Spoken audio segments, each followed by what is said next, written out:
cuando existe algún tipo de traumatismo a alta velocidad, cuando los elementos de sujeción que tenemos pueden provocar algún tipo de lesiones en las columnas. Entonces es importante.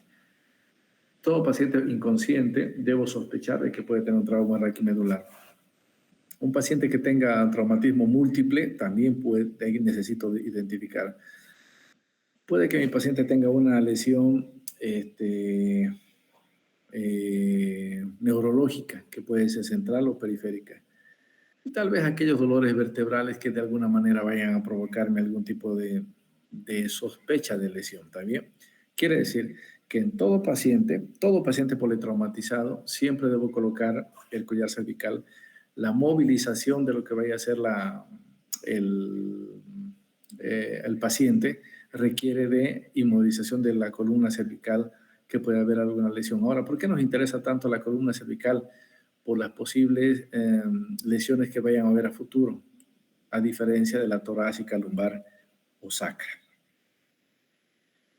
Es importante conocer el estado neurológico antes del traumatismo, si había algún tipo de lesión, si había alguna situación concomitante, algún elemento que a mí me sugiera de que haya habido una lesión posterior al evento que vaya, al traumatismo que va a existir.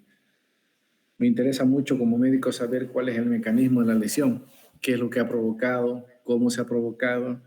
Es muy importante, todo motociclista va a tener lesión de la columna cervical. Es muy importante saber de que si va conduciendo, vaya a tener lesión cervical.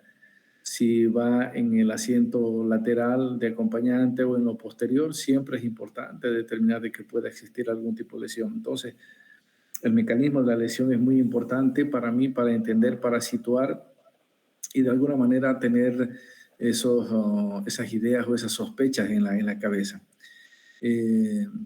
Posiblemente el paciente entre con un tipo de Glasgow, pero paulatinamente se va deteriorando, entonces ese déficit o ese cambio en el neurológico en el paciente de alguna manera me tiene que permitir pensar de que va a existir y sospechar algún elemento importante. Y todo esto es muy importante, que tengo que realizar una documentación, como habíamos hablado en la pregunta del examen, que era ¿qué es la historia amplia? Antecedentes, medicación, patologías, libaciones y alergias. Entonces es importante que cada clase yo les hablo sobre este tema. Es importante que ustedes hagan todo esto para tener un elemento clínico que lo tengo que documentar, que posiblemente de eso de alguna manera me hable y me llame la atención para lo que yo tengo que ver en el paciente. Cuando yo tengo un poco de clínica, necesito hacer el examen físico de mi paciente. Significa que posiblemente vayamos a realizar algunos exámenes de sospecha del paciente. Por ejemplo, lo que va a ser colocar al paciente en una posición neutral, que es muy importante para que yo haga el examen semiológico tratando de buscar algún tipo de elemento neurológico periférico que me llame la atención. No tiene que haber ningún movimiento en la columna. Lo más importante es que siempre les digo, no hay que hiperextender ni tampoco rotación o extender el cuello o el tronco, que es un elemento muy importante. Y todo esto tiene un fundamento que les voy a explicar un poquito más adelante. Por eso que es importante no hiperextender y no hacer rotaciones excesivas en mi paciente. Y cuando vaya a realizar yo el traslado, cuando cualquier paciente llegue a la emergencia de ustedes, cualquier paciente, no olviden colocar el collar cervical, que es fundamental. ¿Para qué? Para que esté inmovilizado adecuadamente. El collar es muy importante.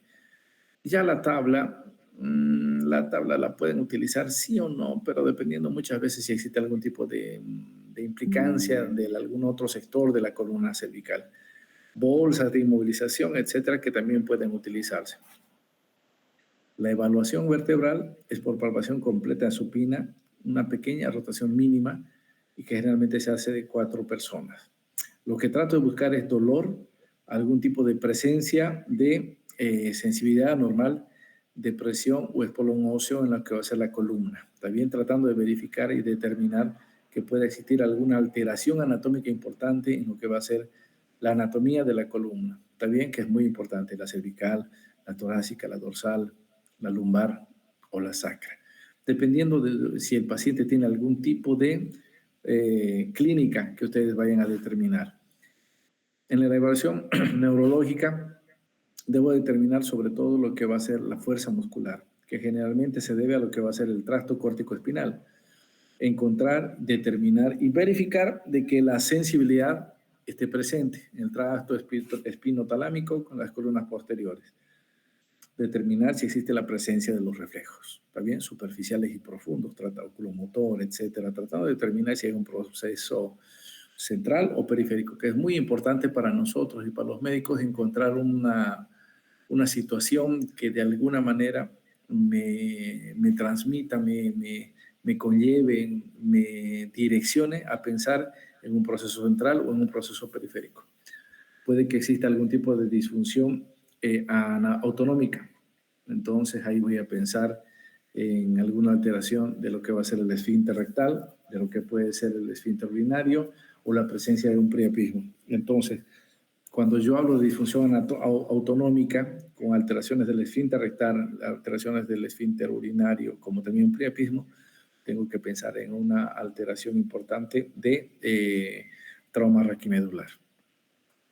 En el paciente consciente, la parálisis y la pérdida de sensibilidad pueden enmascarar lesiones intraabdominales y lesiones de extremidades inferiores. Esto es muy importante porque el paciente puede de alguna manera, cuando hay una parálisis o una alteración raquimedular completa, el paciente no va a tener dolor, no va a tener ninguna alteración de la clavícula hacia abajo. Entonces, esto de alguna manera me puede enmascarar de que puede existir algún cuadro importante que me esté provocando alteraciones importantes en el paciente. En el paciente inconsciente, al revés, a lo contrario, perdón, el riesgo de la lesión de la columna cervical es de un 5 a 10%. ¿Está bien? 5 a 10% de todos sus pacientes inconscientes van a tener lesión de la columna cervical. Pero debo sospechar en los pacientes inconscientes cuando yo encuentro arreflexia flácida, esfínter rectal sin tono, que es muy importante, arreflexia flácida. ¿Está bien? Esfínter rectal sin tono. Respiración diafragmática, que hemos hablado varias veces. Una flexión del codo y no extensión. Fases de disgusto o dolor al estímulo doloroso por encima de la clavícula. Por debajo de ella, anestesia. Y vamos a encontrar un signo clásico de shock neurogénico, hipotensión con bradicardia sin hipovolemia. ¿Está bien? El título clásico de un shock neurogénico, hipotensión con bradicardia sin hipovolemia. Y una lesión infrecuente que puede ser el priapismo. Lo vuelvo a repetir, paciente inconsciente, vamos a encontrar lo que puede ser el esfínter rectal sin tono, respiración diafragmática, una flexión del codo, fases de disgusto por encima de la clavícula, alteraciones propias de un shock neurogénico, hipotensión con bradicardia y la presencia del priapismo. Ahora, cuando nosotros decimos no hay que realizar una hiperextensión o una rotación excesiva del cuello, significa de que posiblemente la médula, la médula espinal, en su canal, tenga dos tipos de lesiones, completa o incompleta. ¿Ya?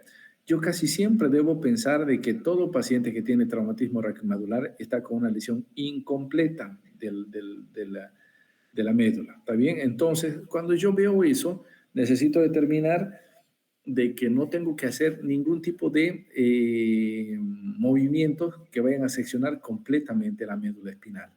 Vuelvo a repetir, yo cuando tengo sospecha de que el paciente está con trauma raquimedular, debo pensar que es una lesión incompleta.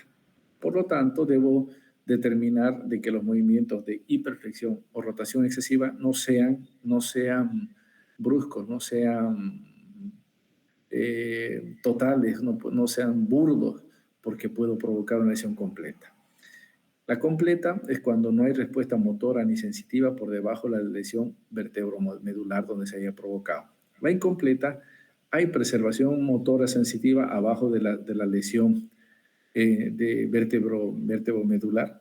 Puede que exista sensibilidad táctil, cordón lateral posterior de dermatomas sacros, y en la incompleta sí existen probabilidades de recuperación. Por eso es que es tan importante pensar que todo paciente politraumatizado tiene una lesión incompleta, no reacción completa. ¿Está bien? Entonces es muy importante que ustedes entiendan por qué es lo que se realiza esto y por qué es más tan importante de determinar la inmovilización en todo paciente que vaya a determinar con una lesión completa o incompleta. Ahora, cuando yo sospecho de que hay un trauma raquimedular, debo pensar en el pronóstico que va a tener. ¿Por qué las lesiones raquimedulares son tan importantes para nosotros? Entonces, la interrupción completa de la función medular que se mantiene durante más de 24 horas es irreversible. Significa que todas las acciones, todos los elementos que yo vaya a tener a favor de ese paciente dentro de esas 24 horas, de alguna manera van a jugar, como decir, es con algo de esperanza en la lesión que vaya a existir. Pero pasadas las 24 horas, ya esas lesiones son irreversibles por todas las circunstancias inflamatorias, por todos los elementos que van a estar en lo que va a ser el juego sináptico de la columna. Cuando la disfunción es parcial o incompleta, esto pierde su valor limitativo, significa que tenemos una mejor proyección y más signos de esperanza. Cuando existe lesión completa, la situación se torna bastante sombría, bastante compleja, con un pronóstico muy reservado.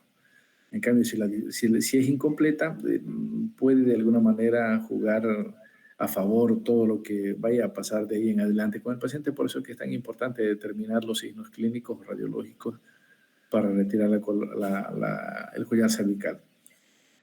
El pronóstico en trauma raquimedular: toda lesión vertebral, aunque inicialmente no presente complicación neurológica, debe considerarse como potencialmente capaz de producirla. Por eso que yo debo pensar de que las acciones que se vayan a determinar, como dice en el ATLS, ¿no es cierto? Hay una parte inicial donde dice, primo non nocere, no hacer más daño del que existe. Casualmente hace 10, 15 días hubo un congreso de emergencia acá en la ciudad y me contaba uno de los colegas que llegó un médico que era latinoamericano, que explicó sobre lo que era el inicio y por qué se había realizado el ATLS y el libro.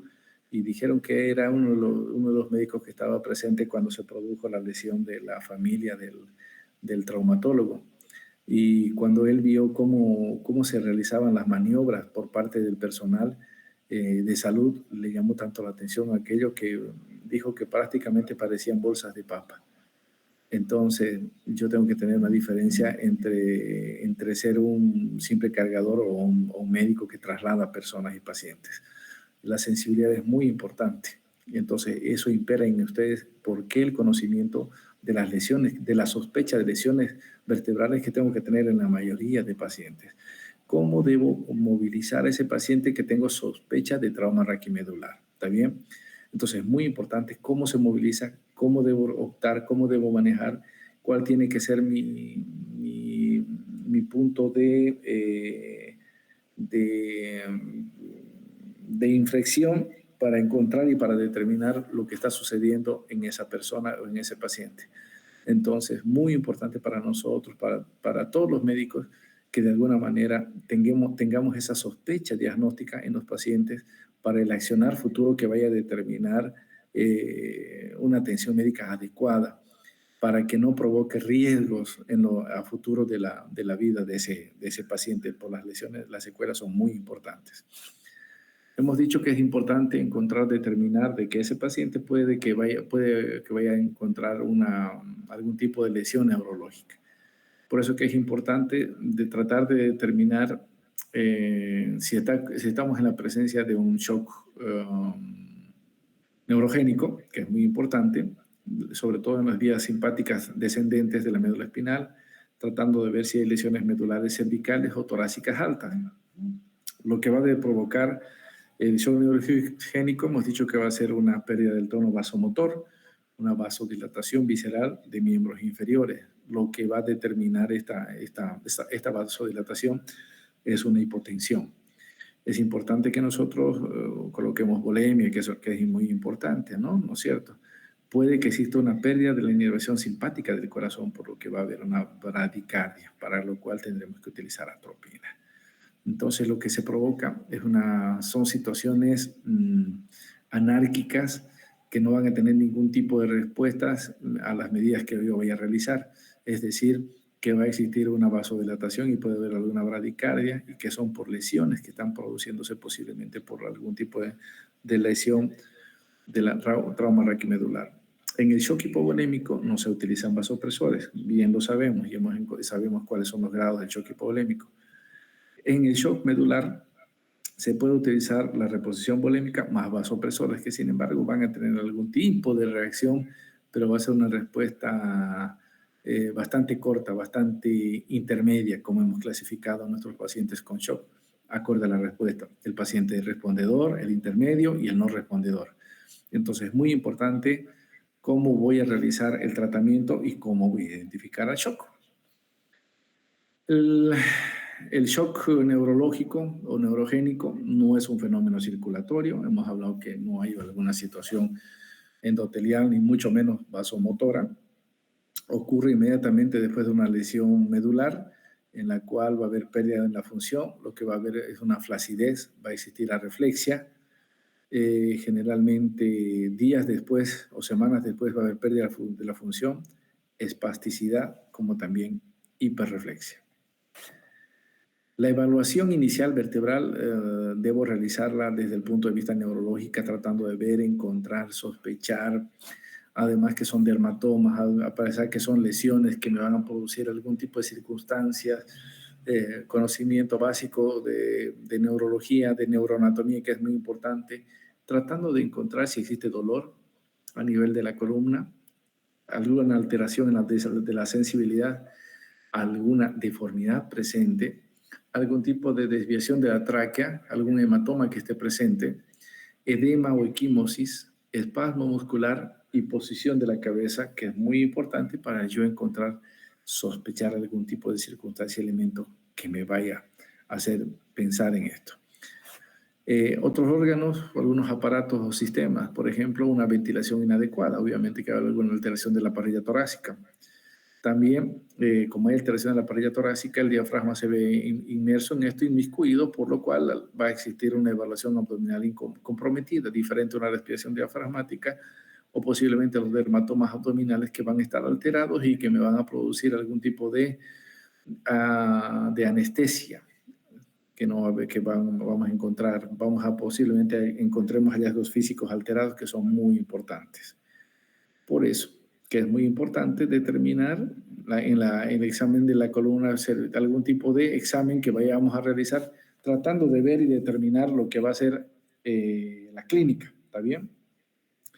Para nosotros es muy importante la colocación del collar cervical, es decir, no existe acepción en la excepción, ¿ya? No existe acepción, no hay el excepto en estos tipos de pacientes. El collar cervical debe colocarse a todos los pacientes que sospechemos nosotros, ¿está bien?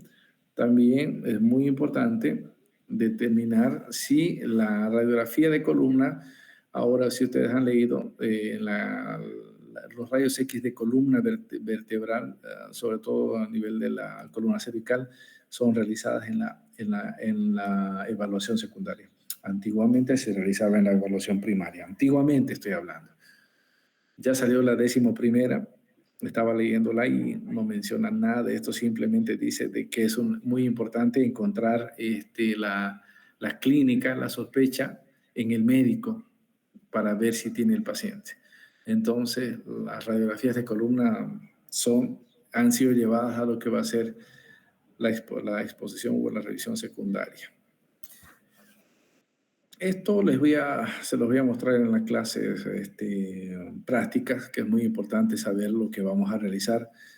Dentro de lo que son las radiologías, es muy importante el ABC, la altura, el borde y los cuerpos vertebrales. ABC, ¿está bien? Es muy importante encontrar esto que les voy a mostrar. ABC, la altura, ¿de qué?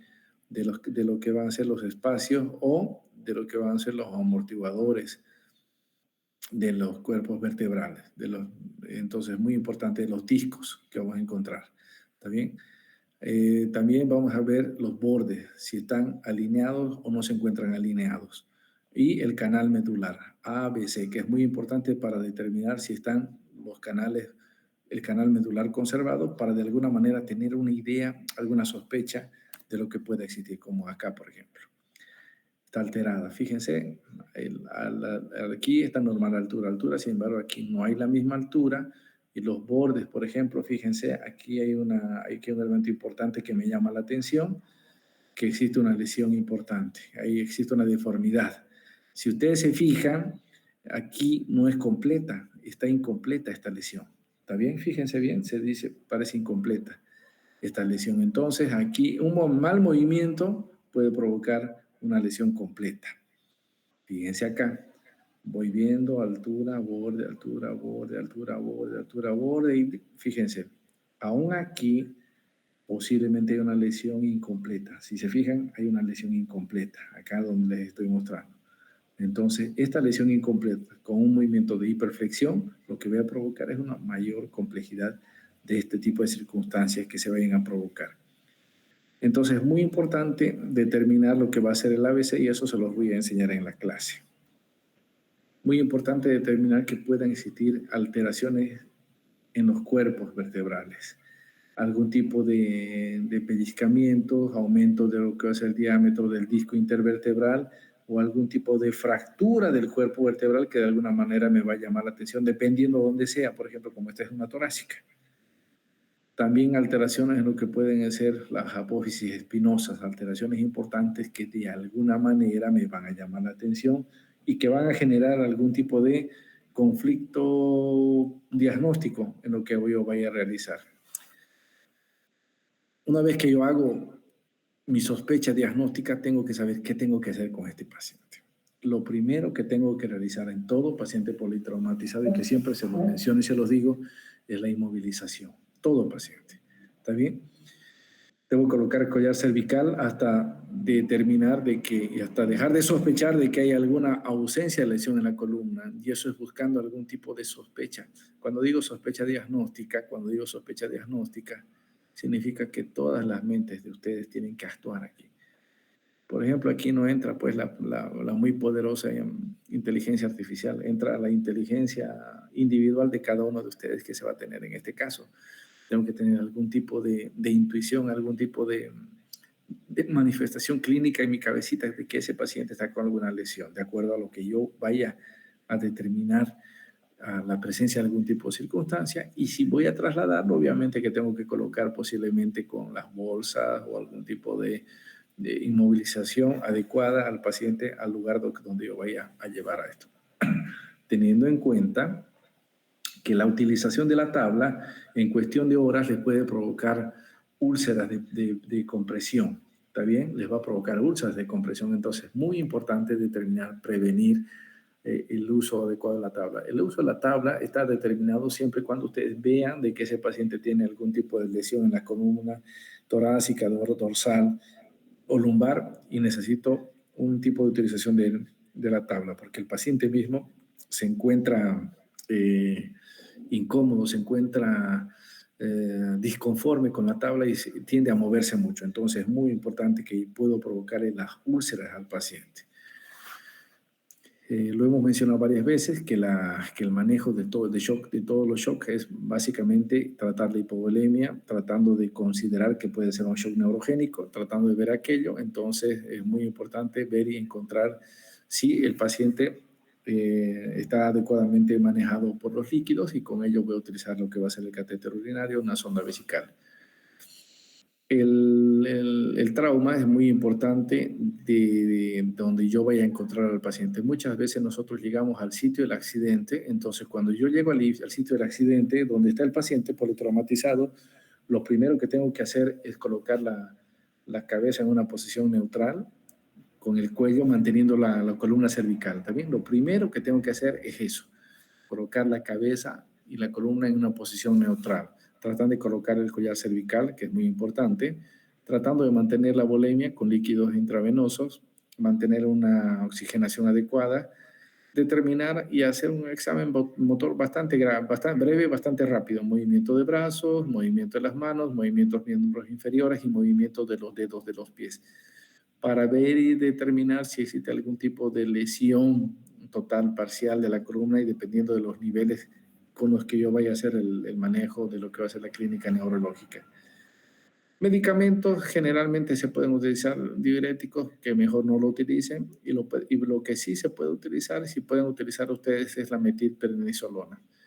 Muchos alumnos utilizaban, exalumnos y actuales colegas utilizaban la Dexa, la Hidro, la Beta, que no está mal utilizar, pero siempre es importante utilizar la metilprednisolona, también en caso de que exista alguna sospecha. Entonces, es muy importante para ustedes lo que va a ser el manejo terapéutico.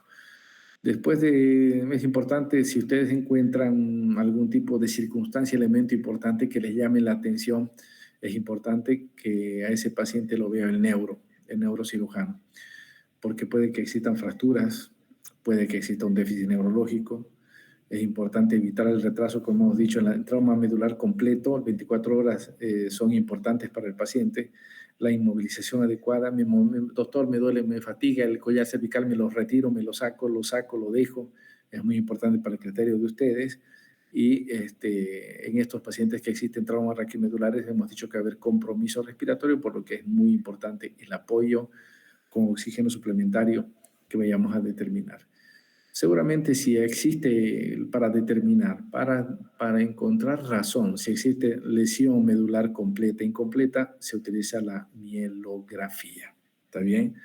Para saber si existe algún tipo de lesión de la médula espinal, lo que se utiliza es la mielografía. Indicación para que este paciente vaya a quirófano, seguramente es porque hay un decrecimiento o hay una involución de los signos neurológicos cuando existe algún tipo de elementos importantes, cuando hay bloqueo completo del espacio subaranoideo. La mielografía con la tomografía contrastada, la resonancia magnética indican de que hay compresión, de que hay lesión de los cuerpos sobre la médula espinal. Cuando existe alguna alteración del canal medular y cuando existe algún tipo de compresión radicular cervical, que necesitamos realizar prótesis de fijación en la columna para determinar de que esa inestabilidad no comprometa la vida del paciente. También de que vayan a existir algún tipo de fracturas complicadas o penetrantes, síndrome de la arteria espinal anterior por compresión, subluxación irreductible con compresión medular, que son elementos importantes que seguramente voy a utilizar algún tipo de prótesis para determinar la columna cervical. ¿Cuándo nos voy a llevar a una cirugía de este paciente? Generalmente, cuando la lesión medular completa ha pasado mayor de 24 horas, paciente clínicamente estable donde necesitan apoyo ventilatorio, que es muy importante, y síndrome de lo que va a ser síndrome medular central. Básicamente, el tema es cortito, sin embargo, es un manejo bastante clínico, bastante importante para ustedes.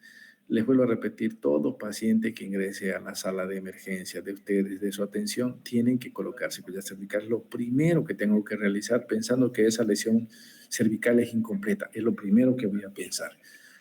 Debo recordar cuando hemos hecho las clases prácticas de mantenimiento de la vía aérea en la RCP, es importante mantener ese cuello en una posición neutral conjuntamente la cabeza, pensando, sospechando de que no voy a provocar mayores lesiones de lo que vayan a existir. Ahora, dentro de lo que es las lesiones completas e incompletas, existen las lesiones estables e inestables de la columna cervical. ¿Está bien? Las lesiones de la columna vertebral son completa e incompleta, estable e inestable. Estable cuando ese canal medular, a pesar de todas las circunstancias, mantiene su indemnidad. E inestable cuando existe alguna alteración, compromiso de los ejes estructurales óseos que vayan a comprometer el canal medular. Compresiones óseas, fracturas vertebrales, que de alguna manera vayan a comprometer este elemento que a ustedes los tiene que llamar poderosamente la atención. Desde el punto de vista médico, el trauma raquimedular es una intuición y es tuición sobre todo del médico, sospecha. ¿Está bien? Ustedes tienen que sospechar de que pueda existir lesión raquimedular. Es muy importante que ustedes tengan la sospecha de que existe una lesión cervical, torácica, dorsal, lumbar. Yo tengo que pensar la patomecánica del accidente que hubo, cuál fue las causas. Por eso que era importante, yo siempre les digo, lean, por ejemplo, lo que es la fisiopatología, lo que va a ser los elementos que están dentro del ATLS, donde les dice si va en el asiento trasero, provoca esto, si va en el asiento delantero, provoca esto, la deformidad del automóvil a más de 20 kilómetros por hora, que vaya con casco, que a cuántos kilómetros por hora va a existir alguna circunstancia.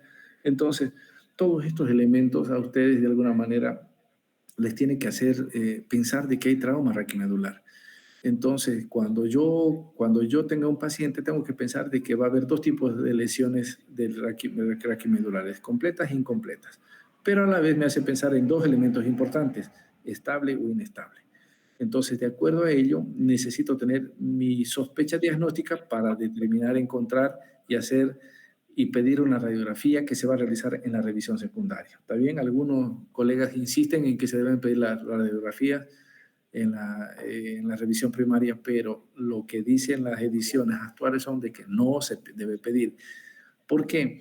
Porque el ATLS piensa y hace sospechar y hace pensar de que ustedes saben medicina. Entonces, que ustedes sospechan de los elementos importantes de que hemos hablado, de que puede existir algún tipo de reflexia, puede haber alguna alteración en la respiración, va a haber anestesia por debajo de la clavícula, va a haber relajación o pérdida de tono del esfínter rectal, del interlineal, como también la presencia de priapismo.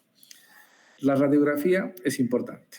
La radiografía cervical se la pide de frente y lateral, tratando de determinar el área que ustedes vayan a observar. Si ustedes tienen dudas, se puede pedir una tomografía. Si tienen dudas, si el médico considera para ver la indemnidad del canal medular o de la médula espinal, se solicita la mielografía. Entonces son elementos que a futuros deben llamarme la atención. El tratamiento, básicamente, el ABC, significa collar cervical, apoyo ventilatorio, como también la utilización de volemia. ¿Está bien? ¿Tienen alguna duda sobre hoy día, sobre el tema? Doctor, una consultita. Decime. ¿Qué pasa con un paciente, por ejemplo, politraumatizado, que tenga una enfermedad de base? Y ¿qué atendería primero? ¿El traumatismo o la enfermedad de base? ¿El huevo o la gallina? ¿Qué es primero? Una pregunta interesante. Que en este caso, la enfermedad de base la enfermedad de base va a provocar riesgo de muerte en el paciente o el traumatismo.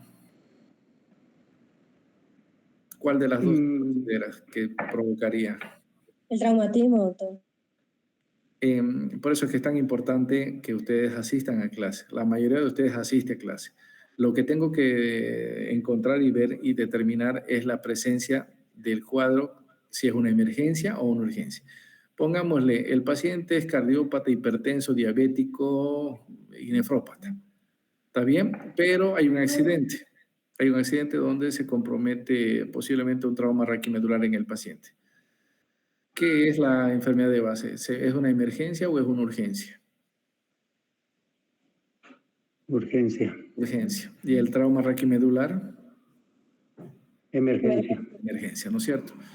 Lo que quiero que ustedes entiendan es, por ejemplo, que cuando asiste un paciente, y el día viernes me contó un familiar que hubo una de sus tías se fue a un hospital X, donde se quejaba de dolor abdominal y pensó que le había provocado una comida que había, un cerdo, algo que había comido, y el dolor era en epigastrio, se sentía incómoda.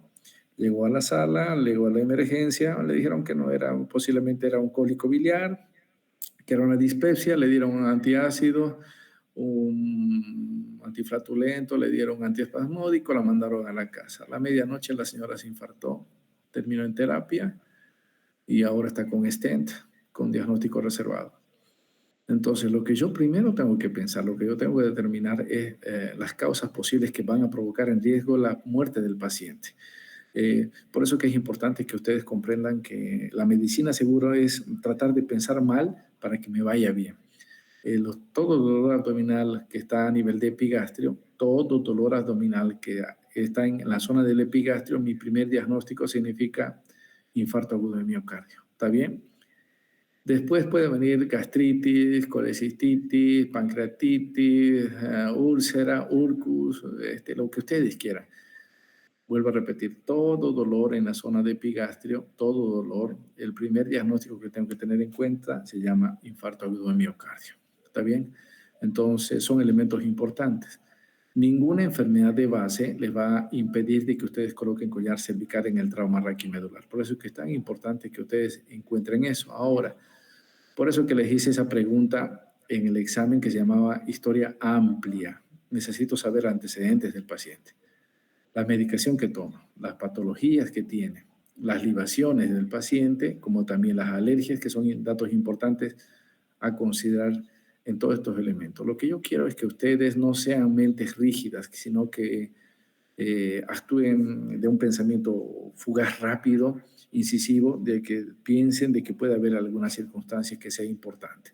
Todo paciente que maneja moto va a tener este tipo de circunstancias, va a tener trauma raquimedular, posiblemente completo, incompleto, que son elementos importantes. Toda persona que va en el volante va a tener trauma raquimedular. Toda persona que vaya con cinturón de seguridad va a tener síndrome de latigazo, va a tener trauma raquimedular. Con o sin lesión de la médula, posiblemente hayan lesiones osteotendinosas musculares que van a necesitar algún tipo de tratamiento clínico médico hacia futuro. ¿Alguna otra?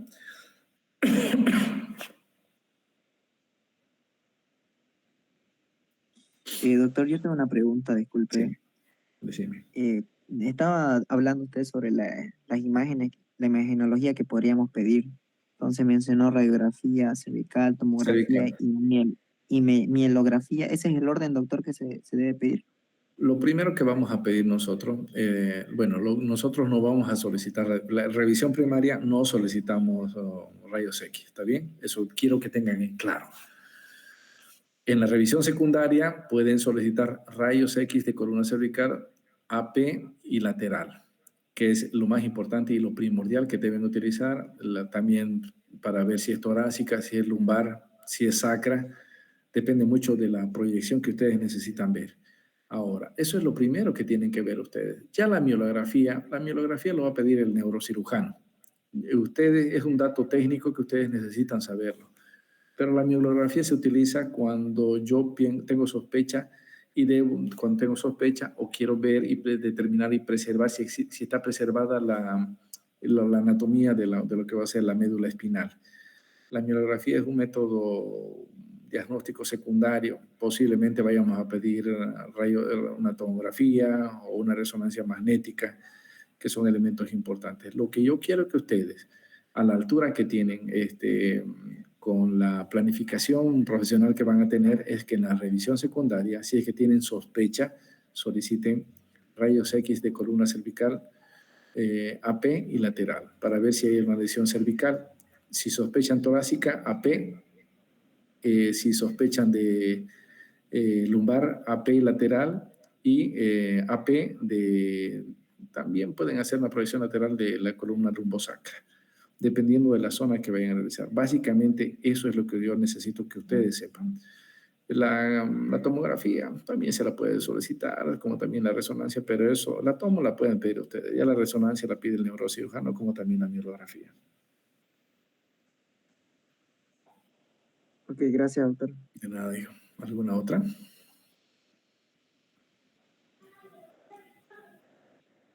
El día, toda esta semana va a ser frío, así que vamos a ver si, dependiendo de la clase del día viernes, vamos a ver si lo hacemos presencial. Es importante que tomen en cuenta sus vacunas contra el sarampión, muchachos, ¿ya? Vean en su familia, está esa circunstancia, está entrando en pánico todo el mundo, pero es algo que nosotros debemos ver, que quiero que entiendan que es importante. A ver, voy a tratar de ver con algún personal del sede si podemos hacer una clase con respecto a quién se debe vacunar, cómo se debe vacunar, qué dosis son importantes. La SRP creo que es en menores de 4 o 5 años, por debajo de los 15 la SR, y creo que ahora se ha ampliado la edad vacunatoria hasta los 49 y 50 años. ¿ya? Entonces es muy importante que ustedes comprendan algunas circunstancias que son importantes, temas de la época que van a ir pasando. Obviamente que esto del trauma raquimedular en Santa Cruz de todos los días. Enciendan la tele y hay accidentes en todo momento. Como les había dicho y les conté en clase sobre ese paciente que vimos en Yacuiba. En Yacuiba, el accidente de proyectil de bala que le atravesaron la columna y el paciente no sentía ninguna molestia. Respiraba intranquilo, pero no había ninguna molestia. No se percataron que habían 2 proyectiles raquimedulares. El trauma raquimedular, queridos muchachos, es un trauma OPA. Son lesiones tontas. Me caí del caballo. Toda caída del caballo, tengo que sospechar de columna cervical. Dense cuenta, acuérdense de que Superman, la primera versión de Superman, ese hombre tuvo un trauma raquimedular. Después había Schumacher, el corredor de Fórmula 1, y don Vicente Fernández. Entonces son estas lesiones OPA de caídas de caballo, no laterales, sino cuando el caballo agacha la cabeza y uno va por encima. Nosotros no sabemos caer adecuadamente, nosotros que somos normales, digamos, ya los criollos, ya los campesinos saben que vamos a caer, pero nosotros generalmente lo que hacemos es apoyar la cabeza y cuando ustedes tengan el antecedente caída del caballo, inmediatamente mi pensamiento clínico tiene que irse al trauma raquimedular, ¿está bien? Mi pensamiento es rápido. Cuando esa persona está yendo en moto, choca de frente con algo, gira el paciente, cae de mala manera, trauma raquimedular. Son accidentes tan bobos que ustedes no piensan que vaya a hacer. Estaba en la piscina, me caí y al echar un chapuzón, toqué el piso. ¡Pum! Trauma raquimedular. Entonces son situaciones que a ustedes les tienen que, de alguna manera, hacer pensar de que estas lesiones bobas son las más complejas que vayan a producir secuelas en el paciente.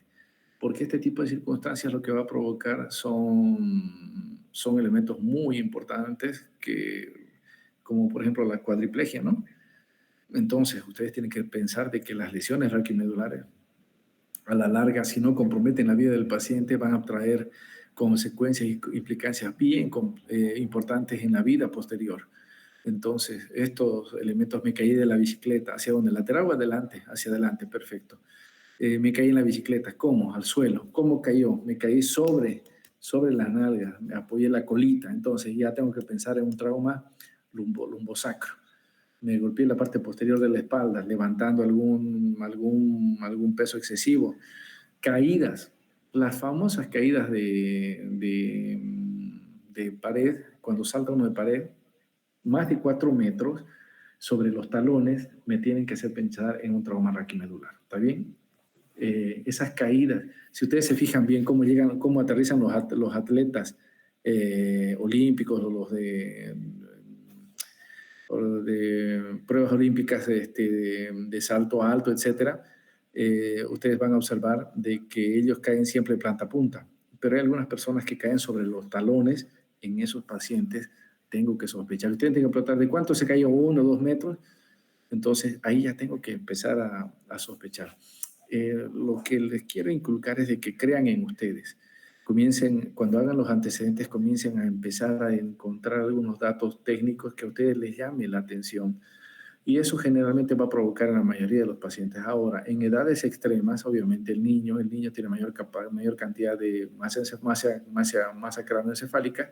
Entonces las lesiones, cuando yo sacudo de esta manera a los niños, lo que puedo provocar es una alteración importante de los vasos cervicales, como también trauma raquimedular. Por eso que es importante cuando vamos a ver a futuro el niño maltratado, cuando a los bebecitos, a los niños los agarran y los sacuden bruscamente, se provocan alteraciones importantísimas, osteotendinosas, arteriales y venosas de ese pacientito que van a provocar lesiones muy, muy complejas que son importantes, como también pueden ser los adultos mayores, como pueden también ser en los ancianos, que son elementos que yo tengo que tener muy en cuenta en este tipo de circunstancias. Generalmente el síndrome del niño maltratado ocurre cuando sacuden bruscamente a los niños, entonces se provocan este tipo de circunstancias y lesiones que van a traer problemas legales.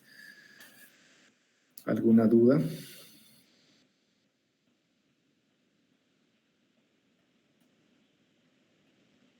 ¿Ninguna? Doctor, buenas noches. Una Hola. consultita. Dime. Por ejemplo, nosotros vamos a hacer... un ratito. Ay, Dios mío, me chipé. Por ejemplo, cuando hay un accidente, ¿no es cierto? ¿Cómo podemos saber si es lesión estable, completa, incompleta? O sea, ¿cómo puedo saber? Porque vamos a ir y vamos a ver de acuerdo a lo que ha pasado del accidente, le vamos a colocar collarín y si tenemos una tabla, pues lo podemos colocar, pero de ahí referirlo al hospital y hasta ahí nomás fue. O sea, no hay que ir pidiendo radiografía, allá ir pidiendo, ¿cómo hay que hacer en ese caso, doctor? Muy bien. Buena su pregunta, cuando yo vaya a encontrar este tipo de pensamiento, lo que yo les he dicho, me baso en lo que les he dicho. ¿Qué es lo primero que tengo que sospechar? ¿Qué tipo de lesión puede tener mi paciente? ¿Completa o incompleta?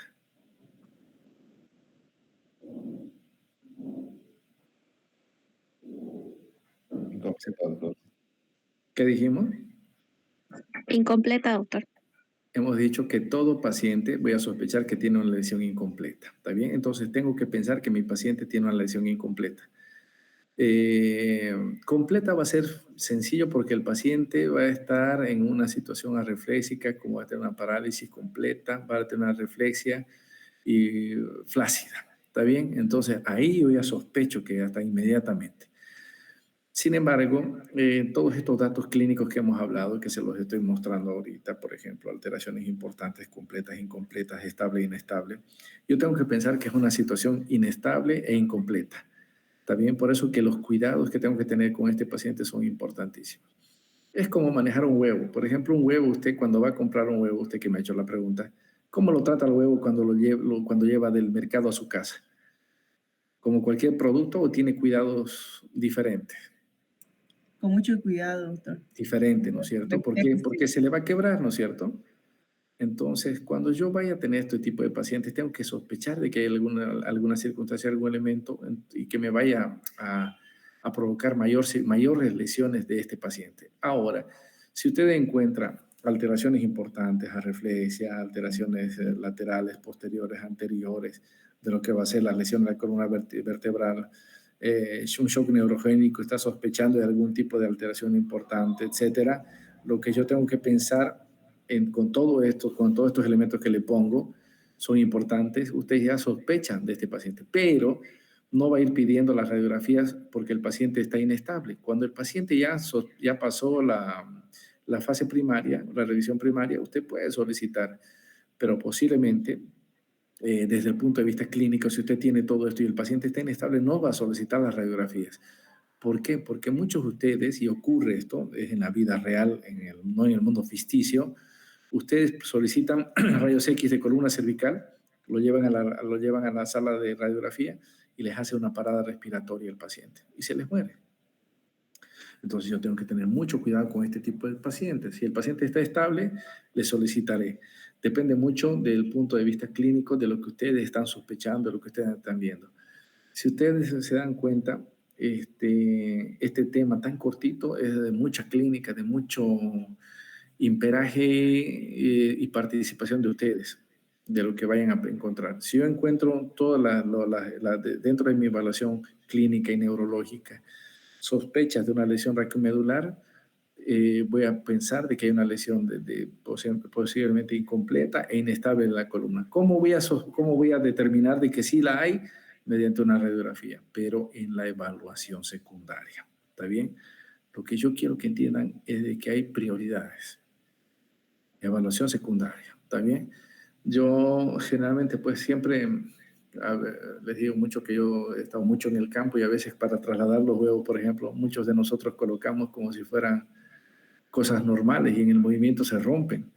Pero antiguamente pues se colocaban en maíz, se colocaban en arroz, o sea, la manipulación del huevo es tan diferente y distinta al resto de los vegetales o del resto de los productos, que es la misma situación con la que yo tengo que pensar en este tipo de pacientes. Ahora, si ustedes están, por ejemplo, muchos de ustedes van a estar en pueblitos y si ustedes se dan cuenta, en todos los pueblinos de Santa Cruz hay motoqueiros, hay personas que hacen deportes extremos.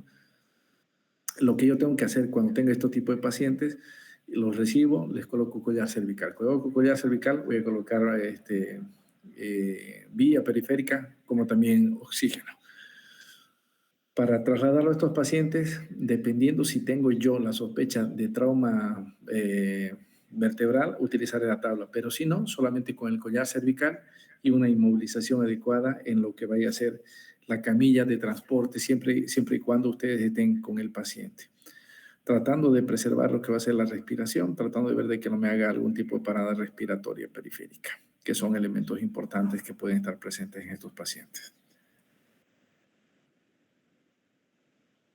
Es decir, casi todos, ¿no? Casi todos los pacientes. Por eso que todo paciente se cayó de la cama, se cayó de la silla, se cayó de la bicicleta, se cayó de la moto, se cayó de la nube, se cayó del sillón, se cayó de lo que fuera. Perfecto, lo reciben e inmediatamente lo primero que tiene que hacer todo médico es la colocación del collar cervical. De ahí en adelante, ya ustedes ven lo que vean por conveniente. Creer en ustedes. Gracias, doctor. Muchas gracias. ¿Preguntas?